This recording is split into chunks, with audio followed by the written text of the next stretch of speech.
భారత్ మాతాకి జై అంటే సెక్షన్ 153A కింద కమ్యూనల్ హార్మోని మనం దెబ్బతీస్తున్నామని చెప్పి మన మీద కేసు అవుతుంది తెలుసా? దానికి కొంచెం అటు ఇటు వక్రీకరిస్తే 307 అటెంప్ట్ మర్డర్ కూడా కేసు అవుతుంది తెలుసా? ఇంకా కొంచెం వక్రీకరిస్తే మన వల్ల ప్రాణహాని ఉంది అవతల వాళ్ళకని కూడా మన మీద కేసు అవుతుంది తెలుసా? ఇదంతా నిజమని అనుకుంటున్నారా? అయితే ఒకసారి ఈ వీడియో చూడండి. Shouted slogans Bharat Mata ki Jai, that has become offense under 153A. ಇದು ಕಂಪ್ಲೇಂಟ್ ಆದ್ರೂ ಹೆಂಗ್ ರಿಜಿಸ್ಟರ್ ಮಾಡಿ? Shouting Bharat Mata ki Jai is wrong? ಎಲ್ಲರೂ let them shout Bharat Mata ki Jai. What is wrong with that? If shouting Bharat Mata ki Jai is a crime, can there be any can there be any better illustration of abuse of the process of the law? Attempt to murder is the allegation against them. 307 has been registered. 307 is invoked. Why?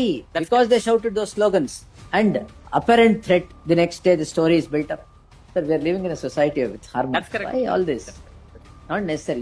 Police should not generate these things by registering the crimes on these factors. చూసిరు కదా, ఇది కాంగ్రెస్ పాలిస్తున్నటువంటి కర్ణాటకలో జరిగింది. Just hate speech అనే ఒక చట్టం తెచ్చి భారత్ మాతాకి జై అన్నటువంటి దేశభక్తుల మీద 153A కింద కేసు పెట్టి వాళ్ళనే కొట్టి వాళ్ళ మీదనే మళ్ళీ 307 అటెంప్ట్ మర్డర్ కేసు పెట్టి అండ్ రేపు వాళ్ళ హాస్పిటల్ నుంచి రిలీజ్ అయిన తర్వాత మళ్ళీ మా మీద తిరిగి దాడి చేస్తారు, వాళ్ళ వల్ల మాకు ప్రాణహాని ఉందని కేసు పెట్టినటువంటి దుర్మార్గులు ఇలా కాంగ్రెస్ పాలిస్తున్నటువంటి కర్ణాటకలో ఉన్నారు.